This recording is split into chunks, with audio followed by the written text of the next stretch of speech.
This will be the Graphing Sine and Cosine Amplitude edition. What is amplitude? First of all, the meaning of amplitude.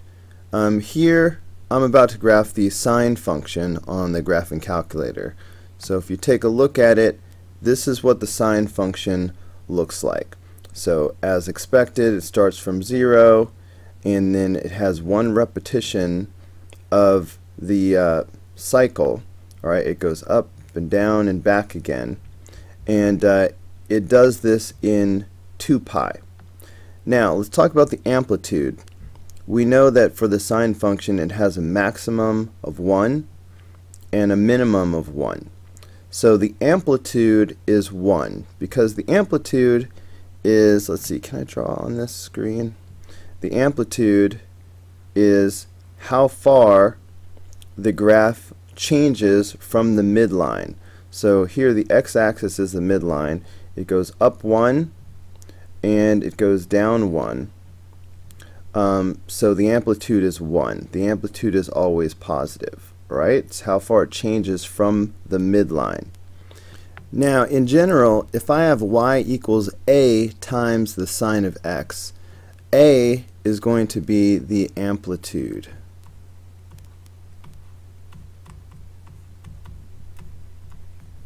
Okay, so for example, let's say if I wanted to have an amplitude of 3, then I would have y is equal to 3 times the sine of x. Okay, let's take a look and see what that looks like in the graphing calculator. Alright, so instead of having just sine of x, I'm going to insert a 3.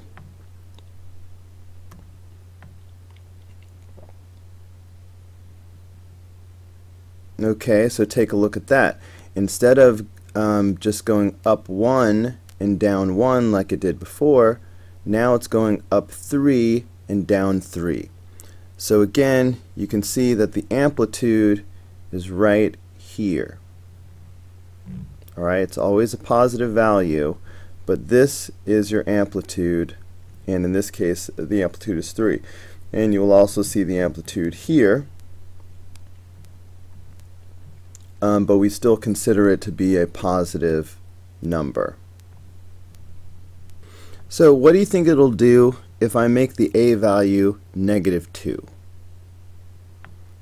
Alright, let's take a look at it.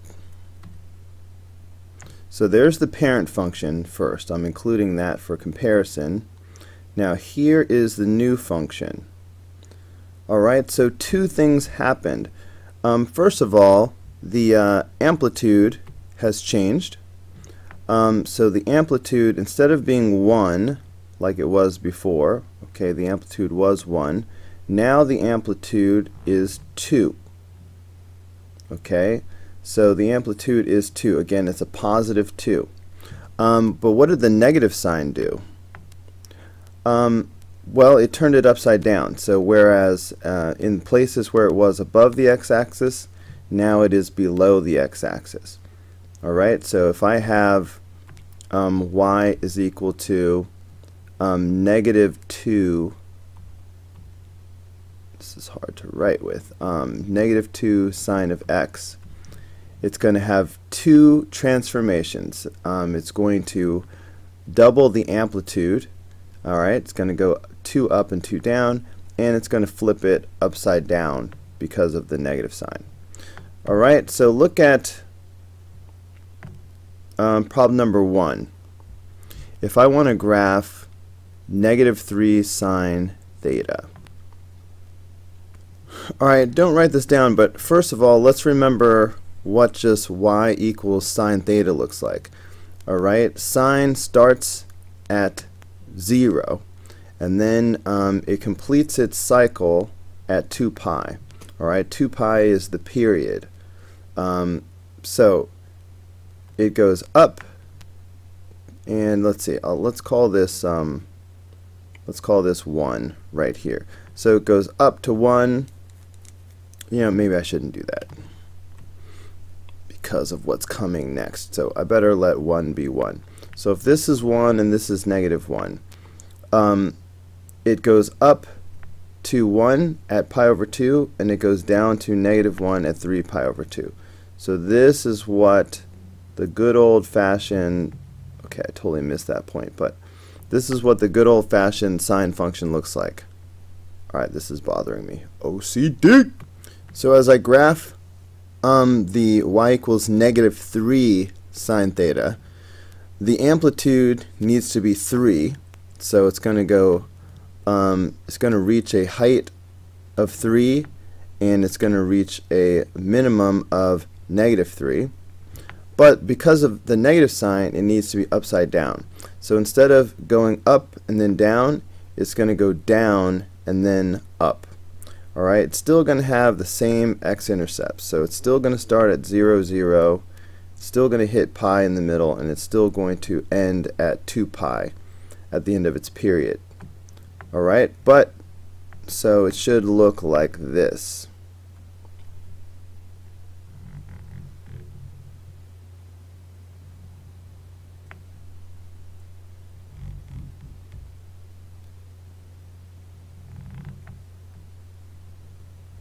Okay, something like that. So this pink part is what number 1 should look like. Alright, before we go on to the next example, we have a period shown here on the positive side, but we also need to do a period on the negative side. So get into the habit of giving me a positive period and a negative period. So I'm just going to duplicate this on the other side. So on this side, it's going to continue the wave pattern that it did on the right hand side. Alright, so it went from right to left, it went up and then down, and so now it'll go back up and then back down and then back up again. Alright, let's look at another example. Problem number 2. -2 cosine theta. So real briefly, let's remember what regular cosine theta looks like.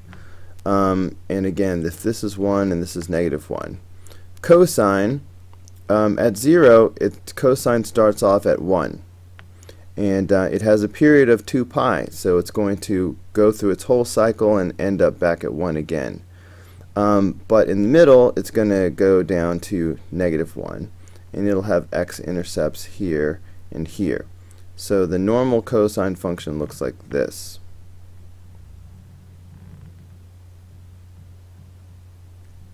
Okay, so if I do -2 cosine theta, then this is going to have 2 transformations. Again, it's going to double the amplitude.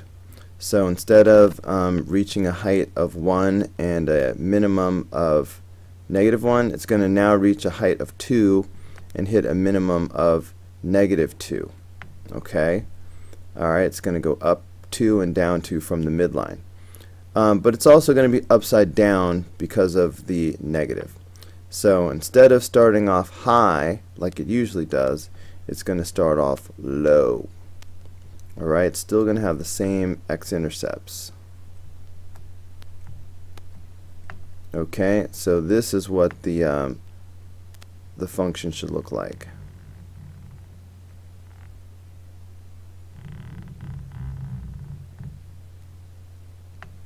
Alright, so the amplitude has doubled and it's upside down. Alright, and when we graph these, we want to do a positive period and a negative period. So let's duplicate this on the left hand side. Alright, so it's going to go at -2 pi, it'll be here. At -pi, it'll be here. So it should look like this. Okay, so make sure you give me a positive period and a negative period. Here endeth the lesson.